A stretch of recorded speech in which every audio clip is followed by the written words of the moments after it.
Bienvenido a la continuación de estas reflexiones que he comenzado a raíz del inicio del debate que el gobierno del presidente Gustavo Petro ha propuesto para la transformación del sistema de salud colombiano. Una reforma estructural han planteado.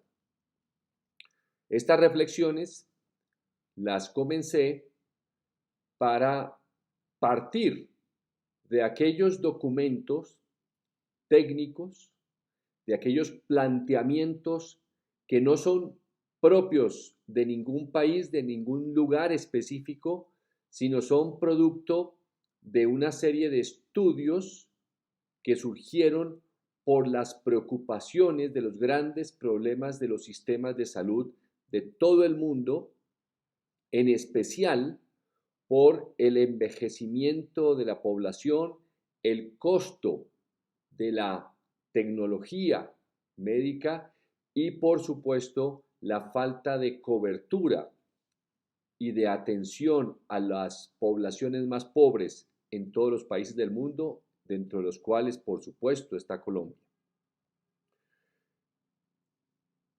Presenté y he presentado usualmente en las clases que esos documentos técnicos se resumen en 3 cromosomas, aludiendo a la palabra pues de la genética de donde emerge una vida humana, de los cromosomas humanos. Y en la reflexión que estoy dando ahora del segundo cromosoma, que es amplia, estaba yo hablando en las anteriores intervenciones sobre los elementos de ese segundo cromosoma y había comenzado sobre el elemento de la salud pública. Casualmente hoy, en la ciudad o en el pueblo, mejor, de Aracataca, símbolo de el realismo mágico, símbolo de la cúspide de la literatura no solo colombiana, sino seguramente del habla hispana, cuna de verdad de Gabriel García Márquez, en fin, el gobierno escogió Aracataca para darle vida a su programa que ha llamado, hace muy pocos minutos terminó la transmisión en vivo del lanzamiento del programa, tomé bastantes notas. El programa se llama Preventivo y Predictivo de la Salud. Habló la ministra Carolina Corcho y el presidente Gustavo Petro. Quiero referirme en esta ocasión, por supuesto, dada la importancia de ese programa, del costo de ese programa, del impacto que desea tener ese programa, pues es importantísimo referirme a él, puesto que además estoy haciendo la reflexión sobre la salud pública. Menciona la ministra al comenzar su intervención una frase, creo que por todos conocida, pero que ella considera que es de vital importancia para ilustrar lo vital que resulta este programa preventivo y predictivo. Dice ella que es mejor prevenir que curar, haciendo alusión a que seguramente también es un dicho que se conoce en las culturas ancestrales. Están por ahí por donde están hay varias culturas ancestrales, entonces seguramente hay una identidad con esa frase. Evidentemente, el programa merece todos los aplausos, por un lado, por la rapidez, pienso yo, con la que se ha lanzado. Fíjese usted que de entrada uno diría, no se necesitan grandes transformaciones en el Estado colombiano, no se necesitan grandes peleas políticas en el Congreso, no se necesitan una inyección de recursos descomunales, producto, por ejemplo, del que deben llegar por la reforma tributaria. Es más lo que tradicionalmente se habla de voluntad política.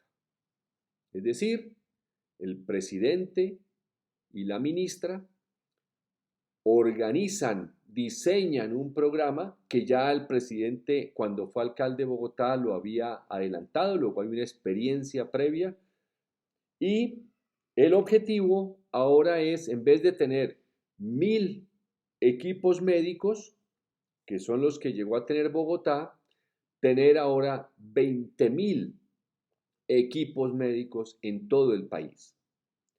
Dice el presidente que eso tiene un costo de unos 5 billones de pesos e implica construir cerca de 5.000 centros de atención primaria en salud, y se va a utilizar las propiedades que se le han quitado con toda razón al narcotráfico, a los capos del narcotráfico.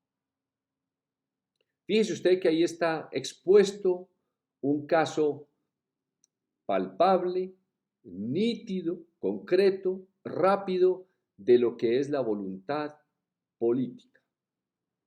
Es más, en el intermedio presentaron ya acciones de visitas de sus equipos a algunas casas. ¿Qué esperaremos encontrar? En salud pública se habla de algo que sucede cuando se visita las residencias, las casas, los lugares donde viven las familias más pobres.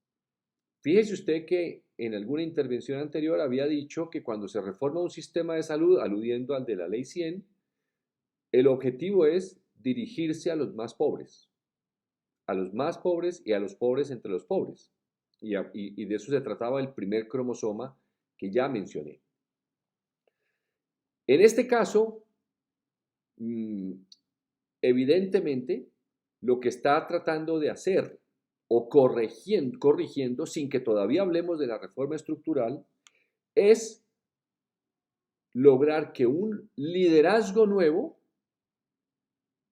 la nueva ministra de Salud, que lleva, creo que los cálculos van apenas en 100 días, con un nuevo líder del país, el presidente Gustavo Petro, un nuevo liderazgo impulsa una acción que llaman programa preventivo y predictivo para encontrar enfermos en las etapas iniciales de cada una de las enfermedades. Eso es lo que se refieren de es mejor prevenir que curar. Luego, esa voluntad política, que yo me imagino que la están también exhibiendo, aplicando en otros frentes del desarrollo social atrasado. Estoy de acuerdo con mucho de lo que se ha mencionado. Estamos hablando de un atraso de décadas que se pueden acercar al siglo.